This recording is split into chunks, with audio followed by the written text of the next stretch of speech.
What's going on, Bucs fans? Breaking news, special pop-up edition here of the Parlay podcast on the Sick Podcast Network. I'm JC Allen, and the Bucs have locked up another core piece of their 2023 draft class after locking up Luke Goedeke, their right tackle, to a 4-year extension earlier in the week. They've done it again. Find out who's got it and what the money is and what the numbers are, what it means for the Bucs going forward after the break.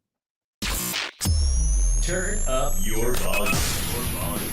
Because you're about to listen to the Sick Podcast. Pirate Parlay.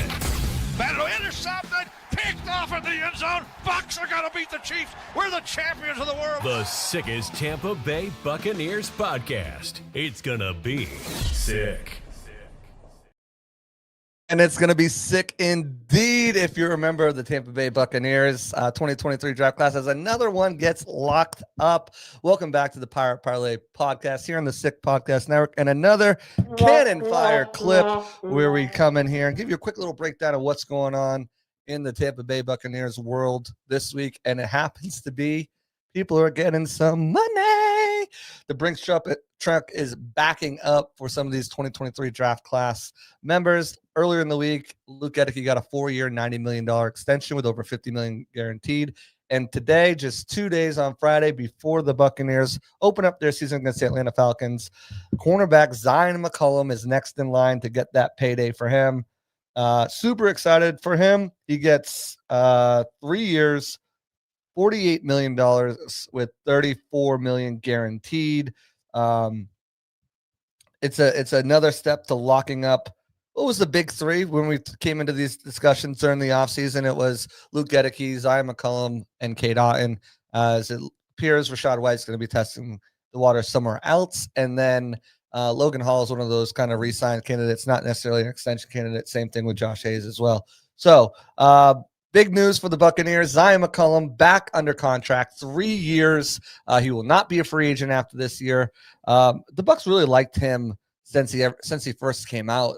They actually traded a future 4th-round pick to get back into that draft with the Eagles for a 5th-round pick, where they selected Zyon McCollum out of Sam Houston State. There he was turnover magnet. He had 14 interceptions over his career there at Sam Houston State. Comes to the Bucs. Rookie year, doesn't really get on the field much. A little bit of spot duty towards the end of the season. Couldn't break through the starting lineup his sophomore year either until later in the season, where he was playing everywhere: nickel, safety, outside cornerback.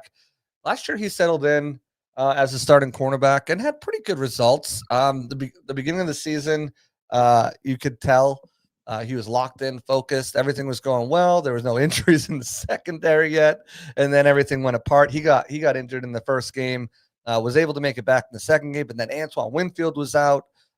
Bryce Hall was lost for the season. So really kind of the depth and the starting secondary was really kind of messed up from week 1 all the way through. But he managed 2 interceptions. And if you really look at his play in the beginning of the season, it was really strong. Towards the latter half, it kind of tapered off a bit, but that also has to do with all the people who are out. You know, you look at who he was playing. We didn't really know who was going to be behind him or who was going to be next to him at any point in time, which really kind of took away his ability to freelance and make plays. And that's how, he gets his turnovers, is being able to having that confidence of someone behind him to jump that route. And he didn't have it as much last year with Antoine Winfield back, with Ty Key back, with the depth they've assembled. I think he feels like he's in a good place. And Zyon McCollum was one of the guys that I have been super high on since he came into the league, and even coming into this year. If you guys watched my bold predictions or read my bold predictions over at Bucs Game Day, I actually have him winning co-defensive MVP with Kalijah Kancey. I think he's in line for a 7-interception season, at least. I think he's in line to make a Pro Bowl. And I think he's going to come out of the gates and be raring to go. I talked to him this week in the locker room, and he's excited to go out there and show what he can do. I'm sure he's a little bit more excited after getting this information here today that he's going to be signing a new long-term deal to stick around with the Buccaneers. And what that means for the Bucs going forward is really only have Cade Otton left as one of those big 3 in the draft class to sign. So we'll see if something comes up with them, if that happens before the season, or if it's something they want to let him play out. I mean, I believe the numbers right now are looking at around $11 or $12 million per year. is what some people, a friend of a show, Josh Capo, who does contract projections, has him at right now. Zion gets 16 million, which is a pretty team friendly, but also good for someone who only has 1 year of true starting experience. So it's not a break the bank type of deal. I think this was a tremendous deal for not only Zion, but for the Bucs. No state tax obviously helps. The Rosenhaus brothers put this together, and I thought they were going to go a little bit higher, a little for the jugular at the 22, 23. I thought could have been at 18 was where I had him around if he signed before the season starts. So I actually get him less than what I projected him as. So, I think when you look at what the Bucs have done really since 2020, I mean, I know 2020 and 2021 were kind of down years for the draft class as far as starters and impact players outside of Tristan Wirfs and Antoine Winfield. But if you get 2 potential future Hall of Famers and All Pros with 2 of those picks, I think the rest of them don't really matter. And 2021, obviously, a lot of those guys served their purposes. KJ Britt, special teams, and then he got that opportunity at linebacker. You look at Kyle Trask coming in here as a backup for the last 4 years, competed for the starting job with Baker Mayfield. Another guy who's not here, Robert Hainsey, started 2 years at center and then was really influential to Graham Barton last year behind the scenes, getting him up to speed. He departed, but Jake Camarda, again, another one of those guys, struggled mightily the last 2 seasons. He was cut last season, hasn't really latched on somewhere else. So when you kind of look at that draft class, you've got Logan Hall, who was the first pick there after they traded back in the second round, and Rashad White in the third round, which it appears Rashad's probably going to test the waters. Logan Hall is something. We'll see how that plays out.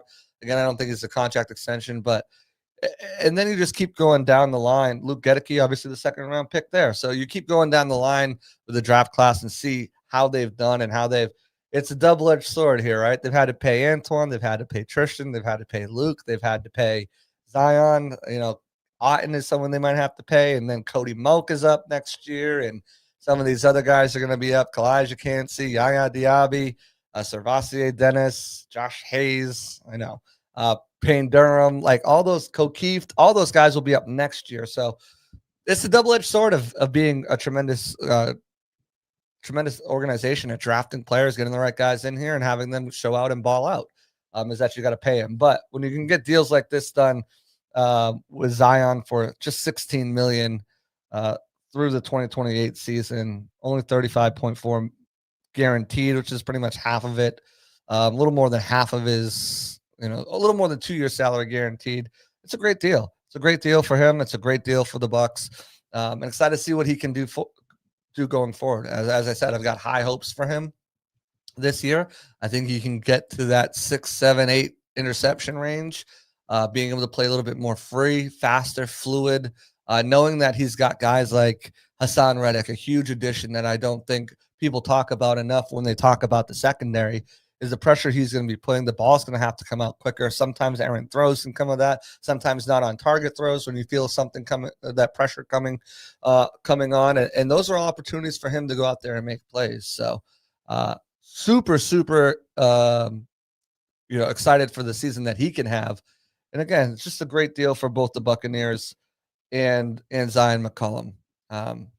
If you look at what he's been able to bring to the team, it's a multitude of things. It's his size, it's his speed, it's his playmaking ability, and all those things stand out right off the page when you watch him play. So it's a great deal for the Bucs. It's a great deal for Zyon McCollum. And going forward, it just means that even though they drafted Benjamin Morrison, even though they drafted Jacob Parrish, it gives them that flexibility next year, to potentially move on from Jamel Dean. And, there's no guaranteed money left in that contract. He's only making about the same. So it opens up, you bite the bullet for 1 year, and then you pretty much open that cap space up going forward.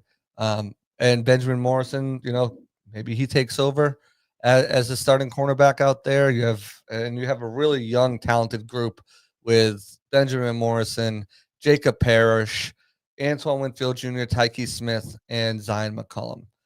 So it's a great move for the Buccaneers. I had questions whether they would do it, whether they wanted to see him go out there and prove it one more year. But when you look at his talent and the ascension that he's had, I think it was the right thing to do to reward him. We've seen the contract numbers that cornerbacks are getting, close to the $30 million.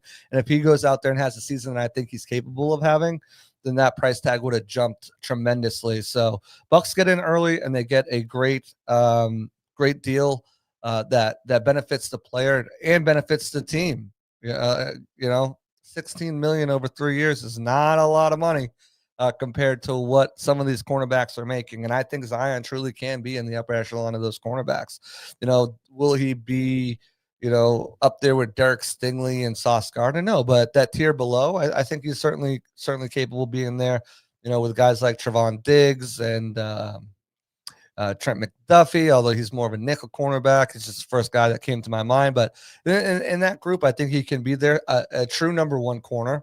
Maybe not he's not a Patrick Surtain level corner, but a true number one corner that can hold down a specific side of the field, and you don't have to worry. It's kind of a set and forget over there. Tobias says, shout out to John and Tobias in the chat. Appreciate both y'all. Tobias asks, is Dean the odd man out now? Maybe not this year, but after next season. I kind of just touched on that. I think so. Dean, I think we were just talking about this on the Bucs Game Day podcast. One of my bold predictions this year was Morrison beats out Jamel Dean at some point this season. You're not going to pay a backup cornerback $16-17 million to sit on the bench. You're just not going to do it. So if that does come to fruition and Benjamin Morrison ends up beating him out at some point, then yeah, Dean becomes expendable. Whether that's, I don't think it'd be something that they move on from this year. Let's say Benjamin Morrison's coming back next week. Let's say he beats them out like week 8 or week 7 before the trade deadline. I don't think it's something that they'd move off from Jamel Dean this year, because they want to have that depth. And I truly believe, if you've watched any of my stuff, that this is a Super Bowl team. I think they're going to win the Super Bowl. I think they can go win the Super Bowl. And you don't want to take a hit with that depth by moving Dean midseason. But next year, yeah, you get that money off the books. It doesn't cost anything for you because the guaranteed money is already paid off.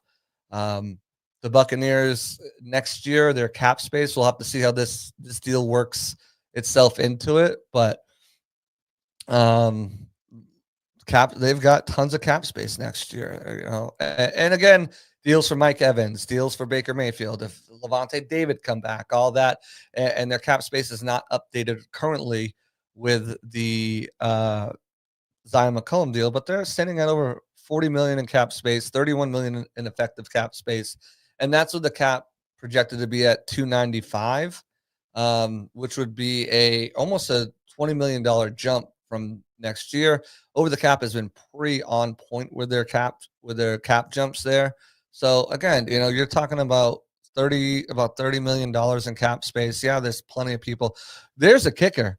The Bucs only have $220,000 in dead money. Think about that. Go back 2 years ago when they had $80 million in dead cap space. Only 220,000. So Bucs righted the books real quick, and that's allowing them to get to these extensions done. That's allowing them to reward a guy like Zyon McCollum, to reward a guy like Luke Edeke. And I wouldn't be surprised if Kadon gets a deal done too here soon, depending on what the asking price is. I think if it's anywhere between 9 and 10, I think they're chomping at the bit to get that done. It's probably going to be a little bit more than that he's looking for, and that again is projected. So we'll see if they can get him locked up, but they got 2 of them locked up out of the big 3 coming into this season that we talked about at length.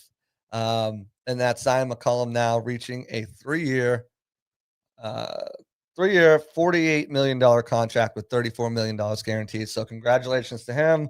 Luke Edeke getting paid earlier in the season. And right before week 1 is always sweet. So now all you got to do is just go out there, focus. You don't have that in the back of your mind. I talked to Zyon, and I was like, I asked them in a press conference, like, how does it motivate you? He's like, it's in the back of my mind, but I'm not really thinking about it. And then he goes out and hires the Rosenhaus brothers, and at that point, you're truly putting it in the back of your mind because they're gonna handle business. So again, super excited for what Zyon can do this year. Super excited for what Luke can do this year. I have both of those guys. I think Luke has a good shot at making the Pro Bowl this year as the third alternate at right tackle.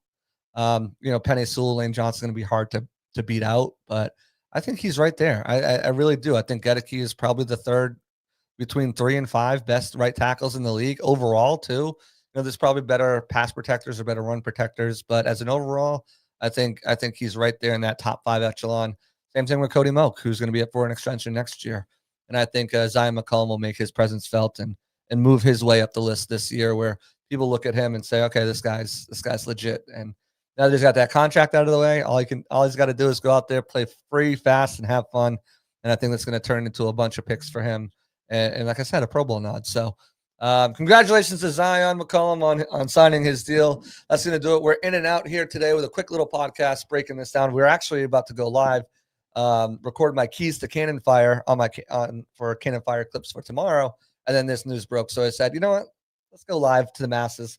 Let's get them involved over here in the chat. Appreciate everyone who showed up, everyone who's watching. Again, like, subscribe, turn on notifications, because we'll be dropping another video later. We've dropped 2 videos today already with our Falcons season preview, week 1 preview with a writer from over on Falcons SI. And then we had my bold predictions came out, which if you watch that, you already know how I felt about Zyon McCollum and how I feel about this Bucs team and their chances to win it all this year. So go check those out too. More content coming. We'll have a post-game wrap-up. Keys to Cannon Fire will be out tomorrow. My keys to the Buccaneers securing a victory in this game. So look for more content coming out. That's going to do it here at the Pirate Parlay podcast on another Cannon Fire clip. This is a Sick Podcast Network. I'm JC, your host, and we're out of here. Peace out. And that's a wrap. Hope you don't miss us too much until next time. Follow the Sick Podcast Pirate Parlay on YouTube, Facebook, Google Play, and Apple Podcasts.